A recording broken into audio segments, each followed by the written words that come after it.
Nanindigan si Ombudsman Jesus Crispin Remulla na hindi niya iniutos na hanapan ng kaso si Senador Rodante Marcoleta kasunod ng puna ng mga taga-suporta nito. Pinabulaanan din ni Remulla na pinag-iinitan si Marcoleta. Nakatutok si Joseph Morong.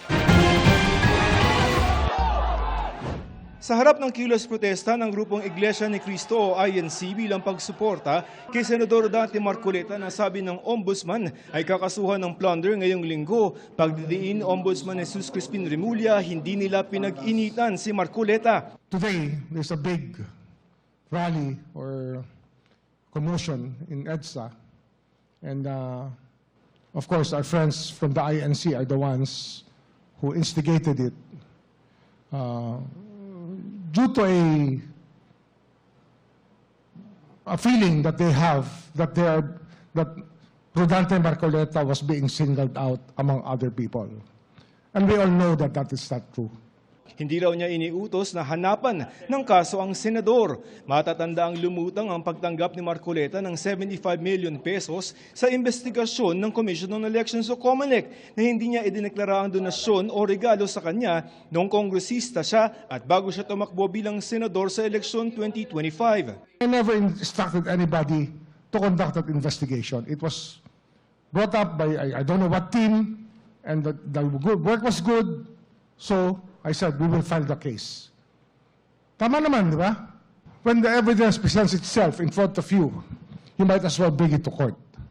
Lalong-lalo na, ito yung example na gusto ng tao. Mataas man o mababa, katamaan sa atin pag mali ang ginawa. Dagdag pa ng Ombudsman, hindi rin daw totoo na namimili sila ng kakasuhan dahil sa kasalukuyan may ginagawa silang preliminary investigation laban kay dating House Speaker Martin Romualdez. Yung kaso po ni former Speaker Martin Romualdez is getting stronger by the day. Ayon sa Ombudsman, tuloy pa rin ang pagsampa nila ng kaso ngayong linggo na mismong kay Marcoleta daw nang galing ang ebidensya dahil inamin nito na tumanggap nga siya ng 75 million pesos. Kung ang pinaglalaban po ng mga taga-INC ngayon sa EDSA ay transparency and accountability, yun din ang pinaglalaban ng Office of the Ombudsman. It's hard to see kung saan po nanggagaling si Senator Marcoleta dito dahil yung kaso mismo ay yung ebidensya mismo na ginamit ng ating mga investigador ay nanggaling din po sa kanya. It is our mandate to investigate and prosecute cases.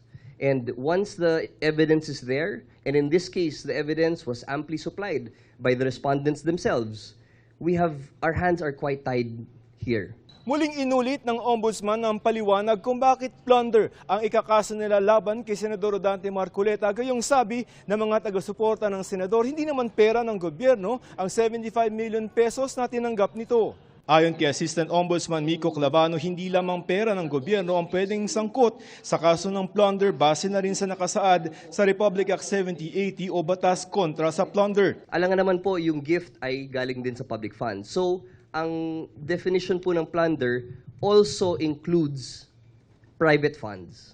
Katulad din daw ito ng kaso noon ng plunder laban kay dating Pangulong Joseph Estrada dahil umano sa pagkamal niya ng yaman galing sa wetting money. Same. Circumstances? Yes, opo. Naiintindihan ho namin yung argument na yon na kailangan public funds. Ngunit pag binasa mo talaga yung batas, nandyan ho yan na kahit private funds, po pwede. It's just that, kadalasan, ang nafa-file ho, yung public funds.